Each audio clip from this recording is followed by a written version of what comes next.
Hello, hello, hello there, everyone. Patricia Hayes here. So excited to be here with you today for today's version of Coffee Time Career Chat. And for those of you who are joining for the first time, my name is Patricia Hayes. I am an executive advisor, empowerment coach, and authentic networking strategist, which means that I love helping people get to the next level of where they want to be and to make sure they do it, maximizing their professional relationships in a way that is authentic and purposeful. So glad to be here with you today. We are continuing our conversation about self-advocacy and advocacy in general when it comes to building out our professional careers and helping others and things like that.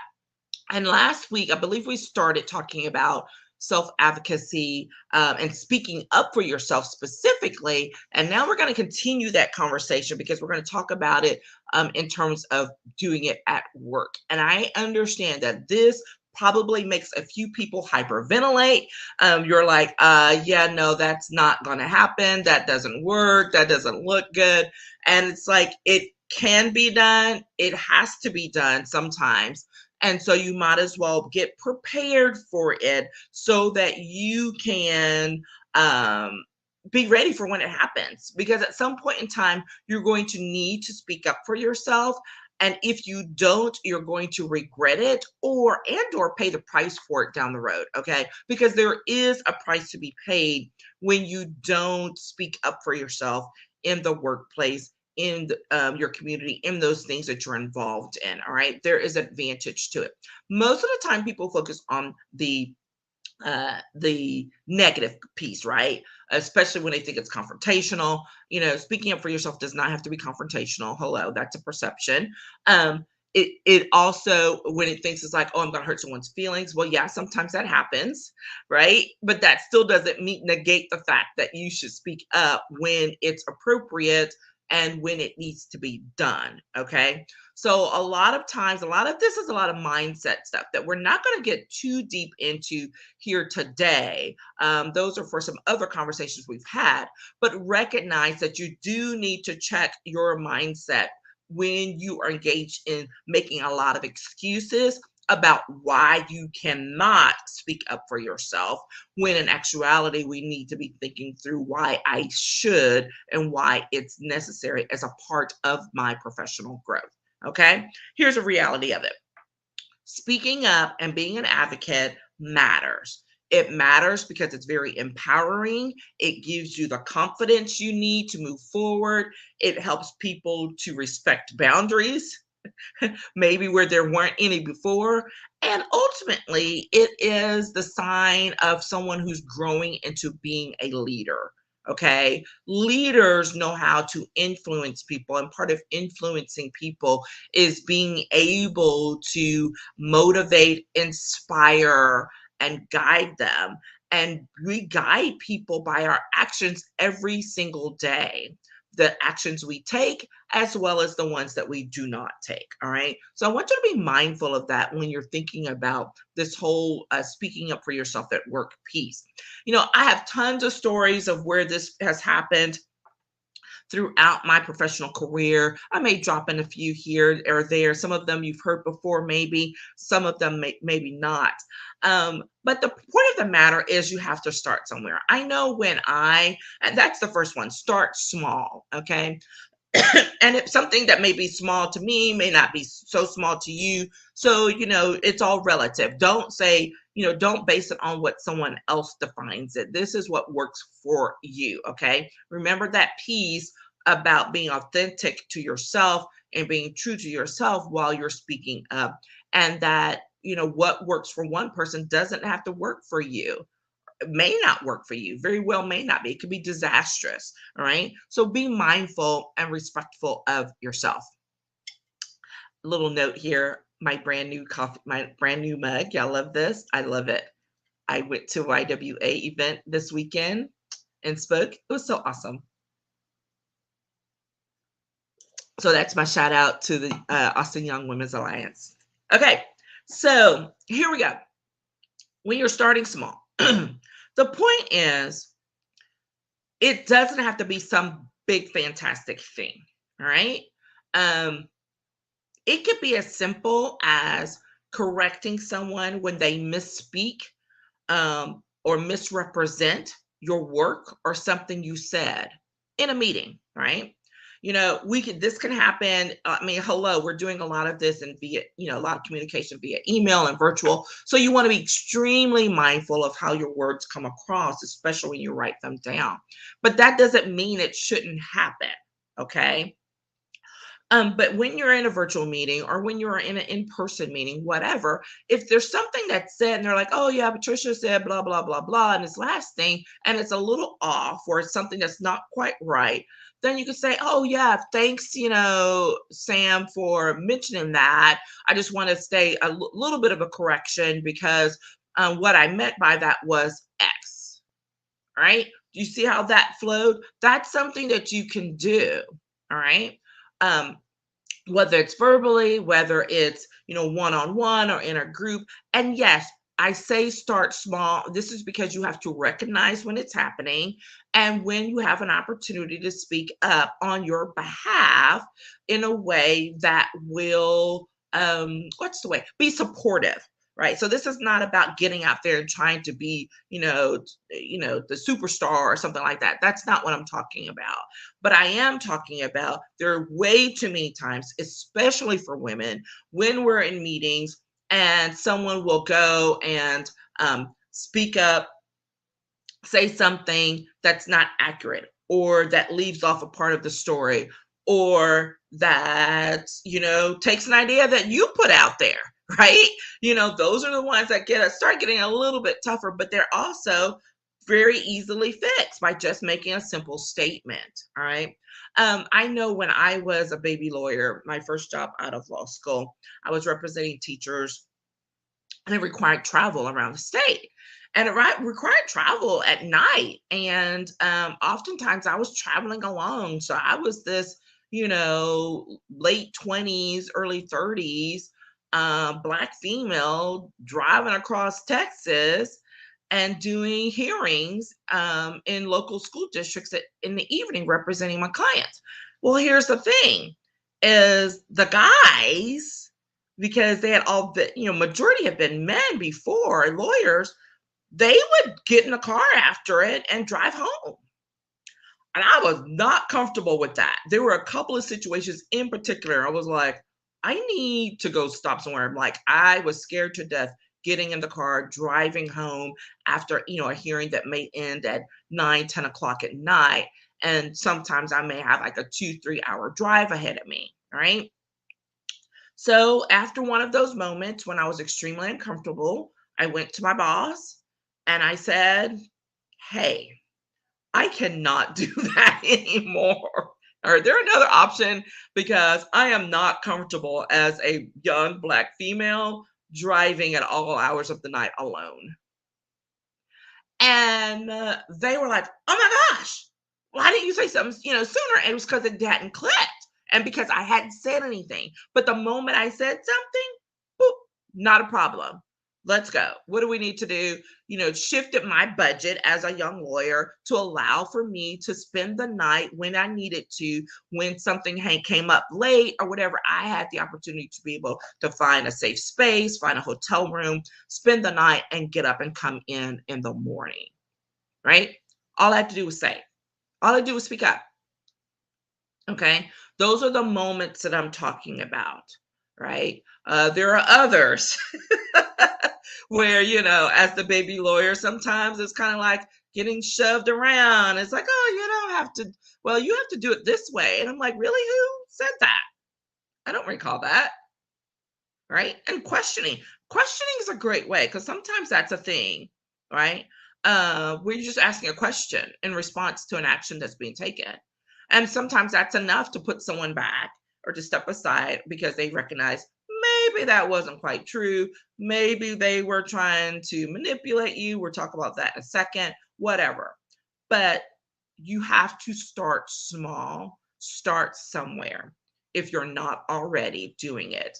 It's not going to be comfortable for everyone. But it's okay. Do it scared. Be brave. Be courageous. speak up.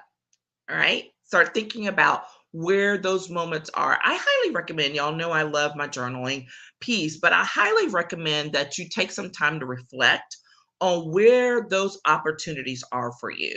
Where are those moments where you would regret it that you didn't speak up, or where you didn't think about it, but you recognize now this is something I probably should have spoken up about or said or responded to, right? This is not about beating yourself up. This is about honest reflection, because when you reflect and engage in what you're doing and what you are not doing, that allows you to have perspective and awareness now, so that you can respond differently in the future. Right? That's the point of the reflection time. Okay. Number two, the second thing is that speaking up does not always equal confrontation. This is probably the most the the reason that's given the most time why people won't speak up, because they're afraid of someone's response. Okay. Speaking up sometimes is merely about stating the facts. It's not even getting into the opinions of something. Or, if someone disagrees, but it doesn't mean a disagreement does not equal confrontation.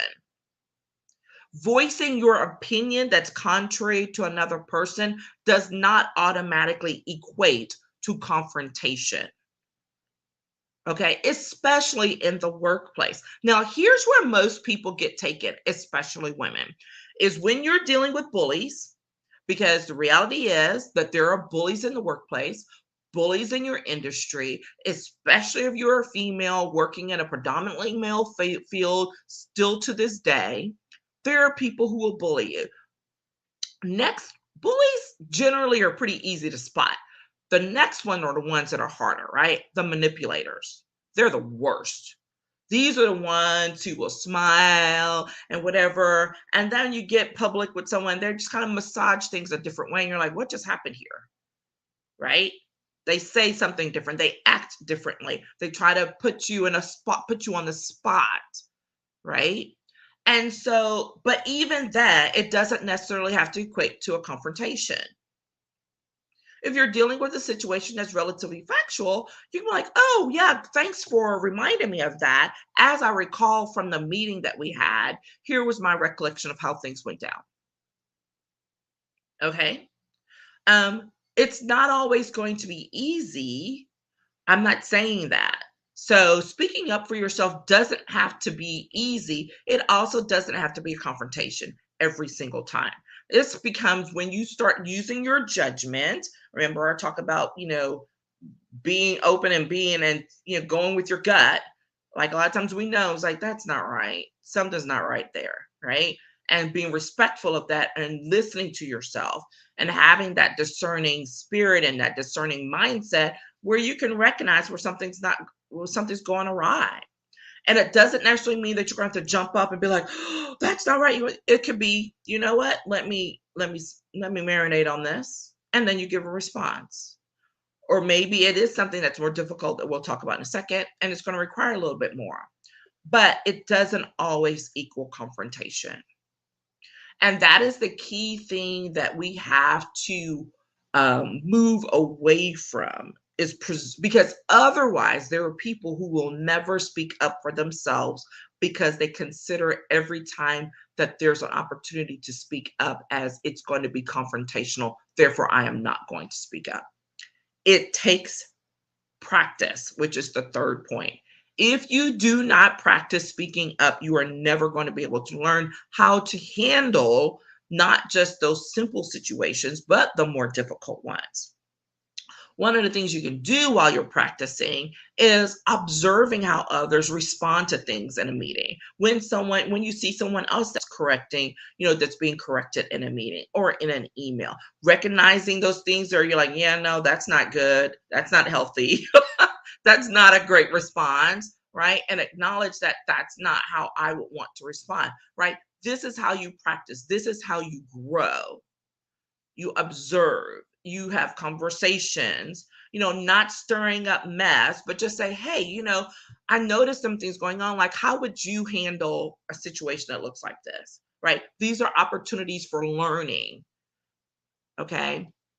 So those are all things, there's just the things that feed on themselves, and practicing. I won't say makes perfect because I don't believe in perfection, but practicing does build confidence. It does help to build up your courage muscle, and to be able your courage and your comfort muscle, right? So that you can be able to speak up, be more empowered in how you confront situations, and to know that regardless of how it turns out, you know that you did and you honored what needed to be done. Which gets us to the fourth point, which is, you know it does not hurt that when you do have a truly sticky situation, one that is probably truly going to get confrontational or has the potential for it, to seek advice for those truly difficult situations, but be willing to stand firm. Stand firm on your convictions.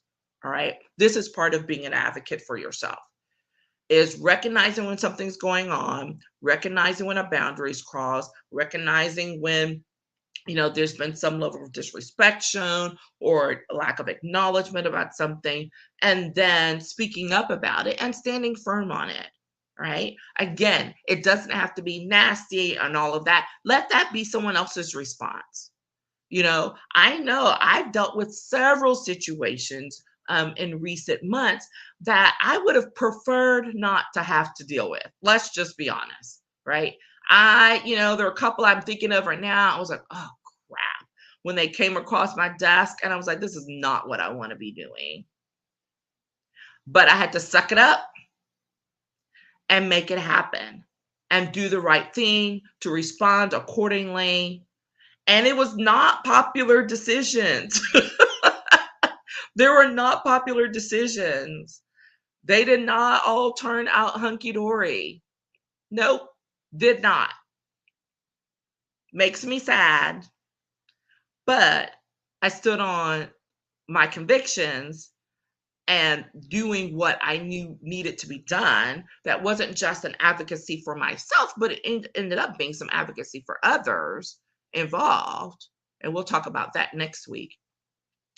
But in making sure that if you've set boundaries about integrity, about your values, about your purpose, about the quality of the work that you do, that you make sure that those boundaries remain intact. And the only way to make to make those boundaries stay intact is to speak up in sometimes in defense of them, or on the offense positively about them as well. Okay. So, but seek that advice. Don't be afraid. Have someone check you before you send that email. I do that a lot.